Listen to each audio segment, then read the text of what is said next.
Dans cette vidéo, on vous emmène dans nos expériences et escapades culinaires. Nous avons découvert 3 restaurants véganes au détour de nos différents parcours pour nos vacances en France. Première étape, Saint-Malo, la ville corsaire. Deuxième étape, La Rochelle, la cosmopolite. Troisième étape, Poitiers et ses environs, tout simplement sublime. Comme chaque année, on aime sillonner les routes de France à l'aventure. Un bagage dans le coffre, le chien assis sur la banquette arrière et c'est parti. Découvrir la nature, faire un break culturel à notre rythme, c'est notre passion.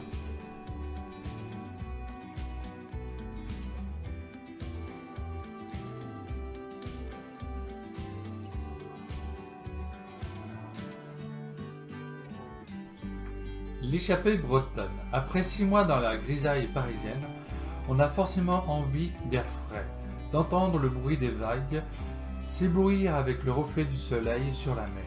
Pour notre première étape, nous avons pris la direction de Saint-Malo, la cité corsaire. Découvrir Saint-Malo, c'est partir à l'aventure dans la ville intramuros. Monter sur les remparts et se laisser submerger par une vue incroyable.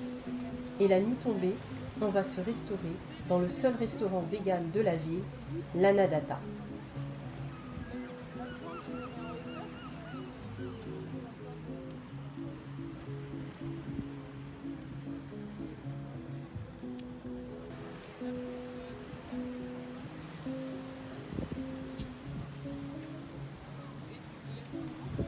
Ce restaurant est niché dans une petite ruelle. La devanture, peinte en vert, est attirante. Elle nous indique à quel type de restauration on peut s'attendre. Une cuisine bio, végane et locale.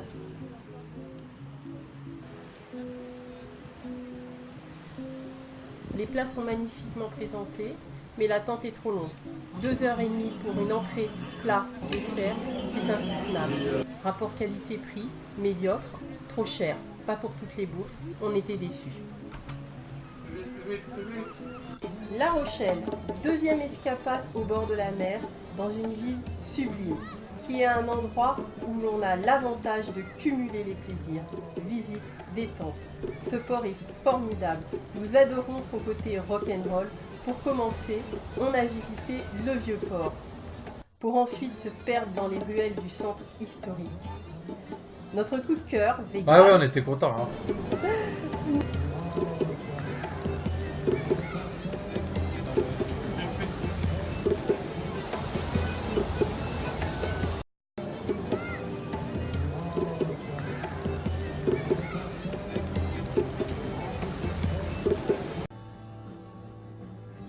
Coup de cœur, street food vegan, le Rococo. Repas bio, produits locaux, de saison. C'est un resto vegan, c'est le seul à La Rochelle. Les plats cuisinés sont bien présentés et dans des bocaux en verre. On peut manger sur place ou à emporter. Assez cher quand même pour la quantité servie, mais de très bonne qualité. On a pris du à emporter parce qu'il faisait beau et on voulait manger dehors. Au vu des quantités proposées, je vous conseille de manger dans ce restaurant le soir. Sinon, le concept écologique proposé est sympa avec leur couvert en bambou et les consignes en verre. Seul bémol, c'est l'emballage du dessert en plastique. Donc ce fut une bonne expérience pour de la restauration rapide. L'esprit street food est sympa. Donc on vous le conseille si vous faites un détour à La Rochelle.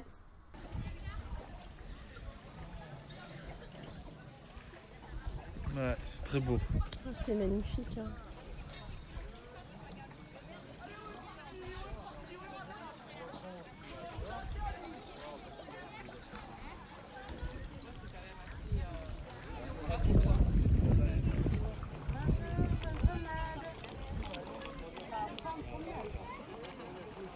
Oui, c'est vrai.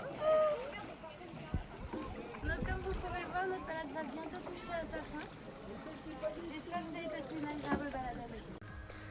Fan d'architecture et de belles constructions, notre road trip continue vers la ville de Poitiers et la visite de ses alentours. Première étape, le Futuroscope. Bof bof, on passe notre chemin. Deuxième étape, le château de Voiron, pour admirer la belle collection d'art contemporain. Ensuite, nous sommes allés nous détendre au nombril du monde. On a découvert toutes les constructions artistiques, ludiques, déambulé dans les chemins verts, à l'écoute de sons sonores et de musique et de contes.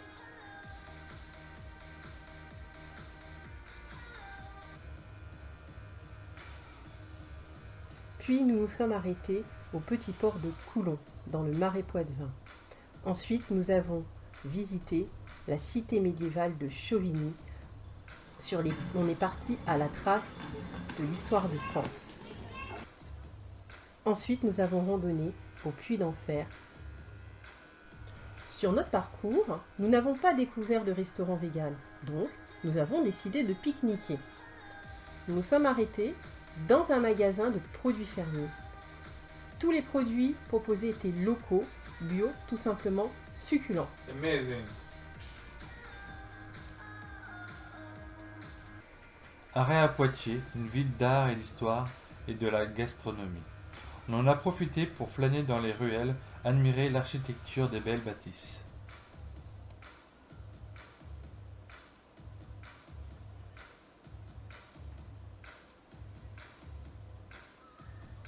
Nous continuons notre petit tour de découverte en faisant le tour des églises de la ville de Poitiers.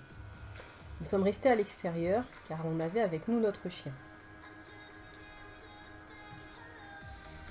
Les bâtiments peuvent parfois sembler vétustes de l'extérieur, mais vu l'âge, c'est magnifiquement conservé.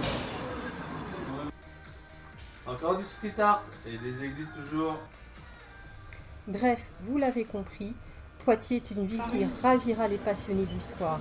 C'est une ville construite sous l'époque romaine, il y a plus de 2000 ans. Ici, à chaque détour de rue, on voit et on trouve quelque chose. C'est vraiment une ville pleine de charme. Poitiers est une ville qui monte et qui descend, donc pensez à bien vous chausser. Et surtout à garer votre voiture au parking proposé à l'extérieur de la ville.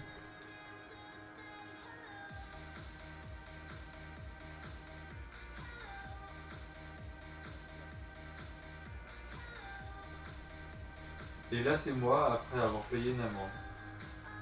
Après toutes ces émotions, direction Grand Ours. Restaurant où la cuisine est maison, où la cuisine se prépare devant vous avec goût. Les plats sont recherchés, savoureux, délicats et abordables.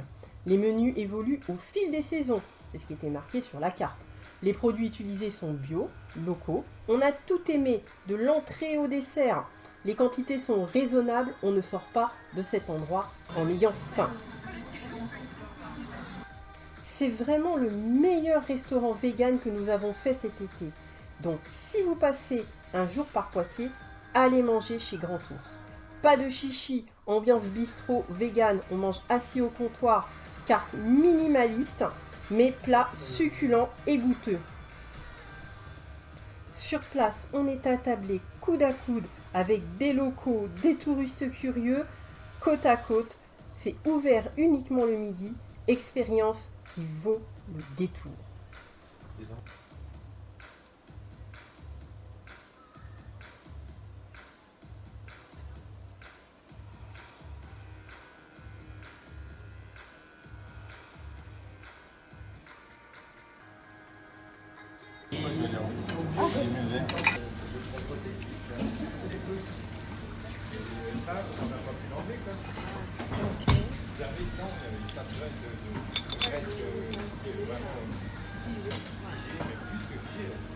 Oh, c'est bizarre. C'est pas de pâte dure. Bah non, c'est un plat fruité. Ah.